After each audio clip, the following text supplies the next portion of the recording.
திருவள்ளுவரின் வழியில் வாழ்ந்து வாழ்வின் உன்னத நிலையினை அடைய திருக்குறளோடு நாம் என்னும் இந்த நிகழ்விலே இணைந்திருக்கின்ற உங்கள் அனைவருக்கும் முதற்கண் வணக்கம். குறள் எண் 1046, அதிகாரம் நல்குரவு. குறுநில மன்னன் பன்னி என்பவர் சங்க காலத்தில் பாண்டிய நாட்டில் கடியம் என்ற நகரத்தை ஆட்சி செய்து வந்தார். அவர் சிறந்த வில்வீரர். வேட்டைக்கு சென்று யானைகளை பிடித்து வருவதையும் அந்த யானைகளை தன் கட்டளைப்படி நடக்குமாறு பழக்குவதையும் தொழிலாக செய்து கொண்டிருந்தார். நாளடைவில் ஒரு யானைப்படைக்கே தலைவனாகிவிட்டார். அவர் தன்னை நாடி வரும் புலவர்களுக்கு எதையும் இல்லை என்று சொல்லாது ஈகை புரிந்து இன்பம் தீர்ப்பவர். அதனால் பல புலவர்கள் அவரை புகழ்ந்து பாடி பரிசில் பெற்று செல்வது வழக்கமாக இருந்தது.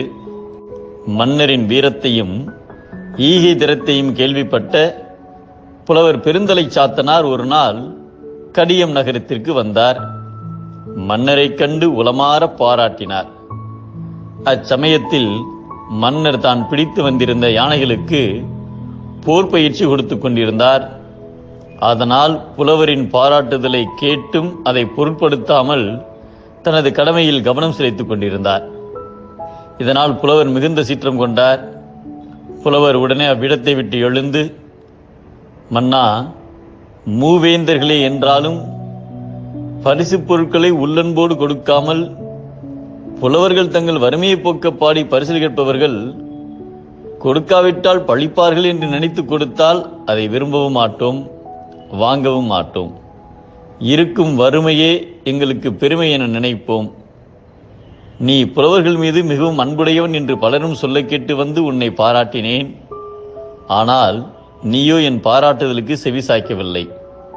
வள்ளல்களை பாராட்டும் புலவர்கள் வெறுங்கையுடன் திரும்புவதில்லை. ஆனால் உன்னை பாட வந்த நான் இன்று வெறுங்கையுடன் வருந்தி செல்கிறேன். பாராட்டிய புலவனை பசியுடன் செல்லவிட்ட செயலால் உனக்கு என்ன துன்பம் நேருமோ என்று கலங்குகிறேன். எவ்வித துன்பமும் வராமல் நீ நெடுநாள் வாழ வேண்டும் என்று வாழ்த்திவிட்டு கண்ணீருடன் விடைபெற்றார். தன் தவறை உணர்ந்த மன்னன் விரைந்து புலவர் முன் சென்று அவரிடம் மன்னிப்பு கேட்டு அவரை திரும்ப அழைத்து வந்து பரிசுகள் கொடுத்து அனுப்பினார். நல்ல கருத்துக்களை தெளிவாக உணர்ந்து சொன்னாலும் சொல்பவர் ஏழை என்றால் அது கேட்பார் இல்லாமல் பயனற்று போகும் என்பதை நற்பொருள் நன்கு உணர்ந்து சொல்லினும் நல்கூர்ந்தார் சொற்பொருள் சோர்வுபடும் என்கிறார் நம் தெய்வ புலவர் திருவள்ளுவர்.